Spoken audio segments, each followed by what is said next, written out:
Well, there's this whole issue about animals, especially pasture-based or grass-based animals. Because one of the claims is that they, first of all, that it takes longer to get the animals from birth to butcher, so they're producing methane for a longer period of time, and some claims even that animals that are fed on grass have higher levels of methane. The literature that I've read and the studies that I've looked at seems to me like this is an oversimplification of the issue.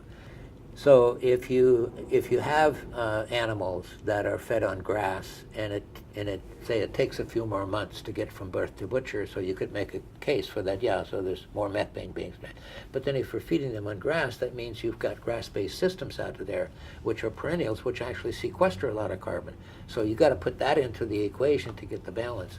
And a study that was done in Europe, let's say I think it was done in France, but it was someplace in Europe, where they really looked at the whole system, and it was a wash. Even though you had more methane being expressed, you had a lot more sequestration taking place because of the perennials. In a grain-fed system, you've got to look at all of the negative impacts on the atmosphere in terms of the grain that you're producing, the energy that you're using to produce that grain. That's all going to be figured into the equation as well in order to get the overall impact.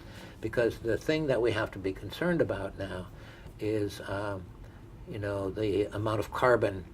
We have to put a cap on the carbon, and so we have to look at from a systems point of view how we can do that most effectively, and raising more perennials is a part of the answer to that question. Nature has a great capacity for sequestering carbon if we